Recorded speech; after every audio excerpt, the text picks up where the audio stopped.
Hello, this is Tiffany Turner, and I am a student of Indiana State University, and I am doing a project for my community health nursing on education for sexually active young adults on sexually transmitted infections. Learning objectives. The audience will be able to describe ways to practice safe sex. The audience will be able to identify the most common types of sexually transmitted infections. The audience will be able to define how sexually transmitted infections are transmitted and the importance of testing. The audience will be able to define the signs and symptoms of sexually transmitted infections. The audience will be able to identify how sexually transmitted infections are treated. And finally, the audience will be able to describe where to obtain more information related to sexually transmitted infections. Please pause the video at this time and take the pretest prior to the presentation. The population at risk includes sexually active young adults in Washington. Nearly 210,000 babies were born to teen girls aged 15 to 19 years old in 2016. Half of the 20 million new STIs reported each year were among young people between the ages 15 to 24 years old. According to the CDC, in 2017, a survey was conducted for high school students who are sexually active and found the following. 40% of students have had sex, 30% of those students have had sexual intercourse during the last 3 months, and of those, 46 did not use a condom the last time they had sex. 14% did not use any method to prevent pregnancy, and 19% had drunk alcohol or used drugs prior to their last sexual activity.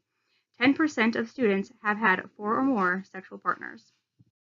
Consequences of risky sexual behavior can lead to STIs from vaginal, anal, and oral sex, hepatitis B and C, HIV, pelvic inflammatory disease, which is PID, which can lead to difficulties getting pregnant, cervical and or other genital cancers, and unplanned pregnancies.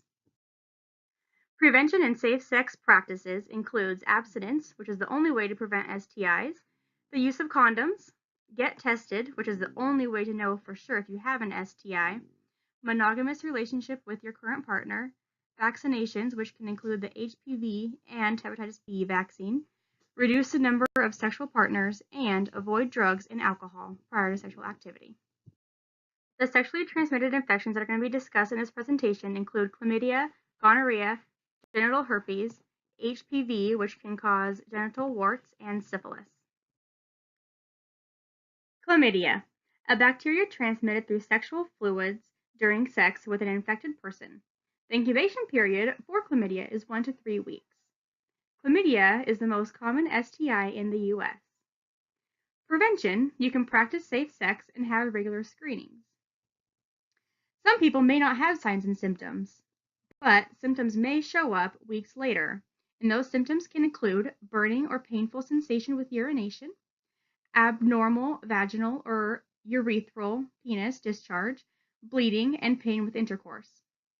Complications of chlamydia, if untreated, can lead to infertility, ectopic pregnancy, and pelvic inflammatory disease. To diagnose chlamydia, they assess the bacterial cells, and if they are present with bacteria, then it is positive. And the specimens can come from the cervix, vaginal, or from urine samples. To treat chlamydia with antibiotics, such as azithromycin, for the infected person and also their partner.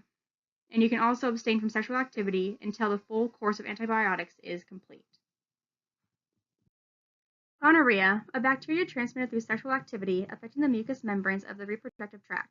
The incubation period is from a few days to 1 week. To prevent gonorrhea, one can practice safe sex habits. Most women do not have signs and symptoms, but if they do, it can include mild bleeding between periods, purulent yellow or green urethral and vaginal discharge, and painful or burning sensation upon urination. Complications can arise if it goes untreated. In men, it can cause infertility. For women, it can lead to PID, infertility, ectopic pregnancy, and chronic pelvic pain.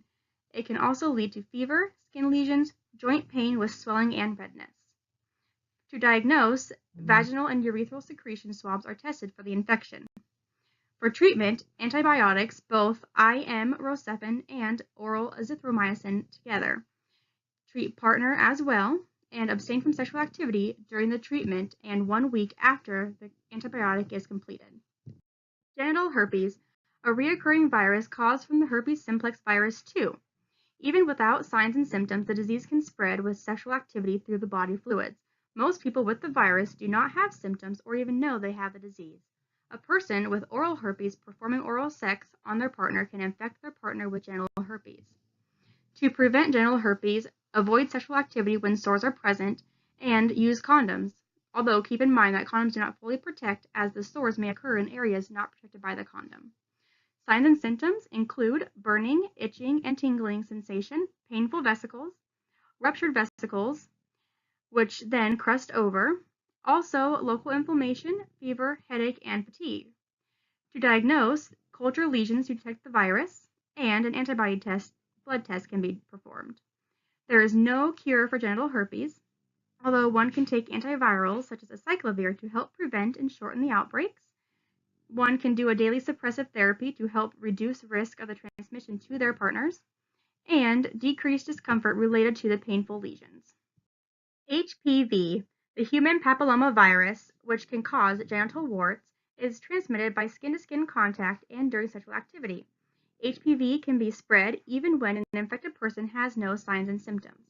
HPV can lead to cervical cancer.